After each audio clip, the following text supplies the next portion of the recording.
একটা 12-13 বছর একটা মেয়ে হ্যাঁ বয়ফ্রেন্ডের সাথে রুম ডেট করলে অ্যাবর্শন করলে তখন দোষ নাই, আর 16 বছর বয়সে বিয়ে করলে বাল্য বিবাহ তখন দোষ। আপু আপনাকে প্রথমে ঈদ মোবারক জানাচ্ছি। ঈদ মোবারক। ঈদ মোবারক। কেমন আছেন? ভালো। ঈদে কি গরু কাটা হয়েছে?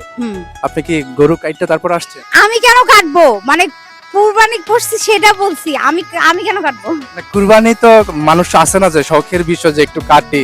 আমার এত শখ নেই। শখ নাই, মানে গরু কাটা শখ নেই। আমি এগুলাতে হাত দেই না। বড়ি টড়ি পরিষ্কার করে? কিচ্ছু না।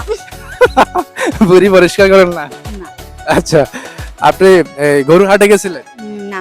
গরু হাটে যান? তাহলে কি কুরবানি মানে গরু আনা তারপরে এগুলা কোনো কিছুতেই আমি কখনো অংশগ্রহণ করি না, কারণ আমার কাছে এগুলা ভালো লাগে না। ভালো লাগে না?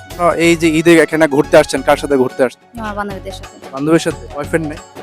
আমার একটা বাচ্চা আছে 1.5 বছর বয়সী। 13 বছর বয়স আপনার বাচ্চার? হ্যাঁ।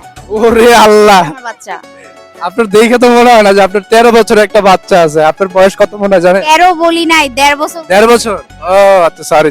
আমার নিজের বয়সী 19 বছর। আমার আমার 13 বছর বয়সী বাচ্চা। এটা তো আমি শুনতে ভুল করছি, সরি। আচ্ছা, কথা হচ্ছে আপনার বয়স মাত্র 19। আমি তো মনে করছি 16। ভালো। ভাইয়া কি দেশে থাকে না বাইরে থাকে? আমার সাথে আছে, কিন্তু উনাকে আমি আজকে আনি নাই, কারণ ওনার সাথে আমার ঝগড়া লাগছে তাই। হ্যাঁ, ঈদের দিন ঝগড়া লাগছে? আরো 3-4 দিন আগে থেকে লাগছে। 3-4 দিন আগে থেকে? হ্যাঁ, সে আসতে চাইছিল কিন্তু আমি তাকে আনি নাই। ভাইয়ার সাথে কি ঈদ করা হয়নি? না। ভাইয়া আপনাকে ফোন করে নাই? সে আমার কাছেও আসছিল, সকালেও তার সাথে দেখা হয়েছে, কিন্তু আমি তারে পাত্তা দিই। পাত্তা কেন দেন নাই? ভাইয়া তো রাগ করতেছে মনে হয়। রাগ করলে তো আমার কি হইছে? আপনি ভাইয়ার এক সহধর্মী না? তাহলে রাগ করলে তো অনেক কিছু হয়। আমি এগুলো কোনো কিছু কেয়ার করি না। কোনো কিছু কেয়ার করেন না? না। ভাইয়া থাকলে তো আপনারে রেস্টুরেন্টে নিয়ে যাইতো, তারপর আরো অন্যান্য জায়গায় নিয়ে ঘুরে। ভাইয়া থাকলে আমাকে নিয়ে বাদাম খাওয়াইতো, আর এখন আমি নিজের টাকা গিয়া রেস্টুরেন্টে খাবো। তাহলে কি ভাইয়া কি কৃপণ? রিপন না, ওর কাছে নাই, আমার কাছে আছে, এইটুকুই পারতো। ও আচ্ছা, মানে ভাইয়ার কাছে নাই, আপনার কাছে আছে। হ্যাঁ। তাহলে আপনি ভাইয়ারে নিয়ে ঘুরতেন, সমস্যা কি? আপনার কাছে যেহেতু আছে। আমি কারো খাওয়াই না, ওই যে আমার বান্ধবীরা আসছে ওদেরকে আমি খাওয়াই না। দুধদেরকেও খাওয়ান না? না। আপনি কি কৃপণ? Hi, cute. আপনার বাবুটা কিউট আপনার মতো। আপনি কি মানে স্টাডি করছেন নাকি স্টাডি শেষ? স্টাডি গ্যাপ আপাতত। ও, বাবুর জন্য? হ্যাঁ। কিসে পড়ছেন আপনি? এখন হলো আমার আমি ক্লাস 10-এ পরীক্ষার সময় গ্যাপ দিছি, এখন পর্যন্ত ভর্তি হই নাই আর। তবে আমার রেজিস্ট্রেশনের মেয়াদ শেষ, সেজন্য আমি হয়তো বা এবছর আবার 9-এ ফর্ম ফিল আপ করতে পারি। আপনি তো বাল্য বিবাহ করছেন, এটা তো অপরাধ। হ্যাঁ, তো কি হয়েছে, 16 বছর বয়সে বিকশিত কি হয়েছে? 16 বছর বাল্য বিবাহ না? হ্যাঁ। 18 বছর লাগে। আচ্ছা, একটা 12-13 বছর একটা মেয়ে হ্যাঁ বয়ফ্রেন্ডের সাথে রুম ডেট করলে অ্যাবর্শন করলে তখন দোষ নাই, আর 16 বছর বয়সে বিয়ে করলে বাল্য বিবাহ তখন দোষ।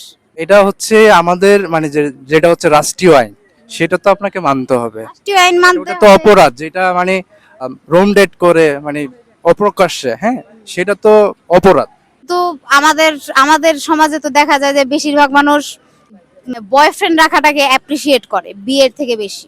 তো আমার কাছে সেটা মনে হয় না, আমার কাছে মনে হয়েছে যে আমি হালাল ভাবে থাকি, হালাল উপায় করি, শেষ, আমি বিয়ে করে নিয়েছি। মানুষ বিয়ে করতে ভয় পায় কেন?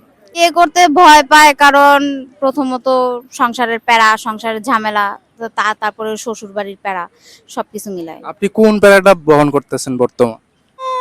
সবগুলাই আছে, কিন্তু তা আমি বলবো যে অনেক কিছুই নিজের উপরে মানে করে ডিপেন্ড করে, যেমন মানুষের কথা গায়ে লাগানো, মানুষের কথা নিয়ে সংসারে অশান্তি করা, এইসব। যাই হোক, ভালো থাকেন, সুস্থ থাকেন। আপনাকে আবারও ঈদের শুভেচ্ছা জানিয়ে এখানে শেষ করছি। দর্শক সবাই ভালো থাকেন, সুস্থ থাকেন। ভিডিওটা যদি ভালো লাগে অবশ্যই শেয়ার করে পাশে থাকবেন। আসসালামু আলাইকুম।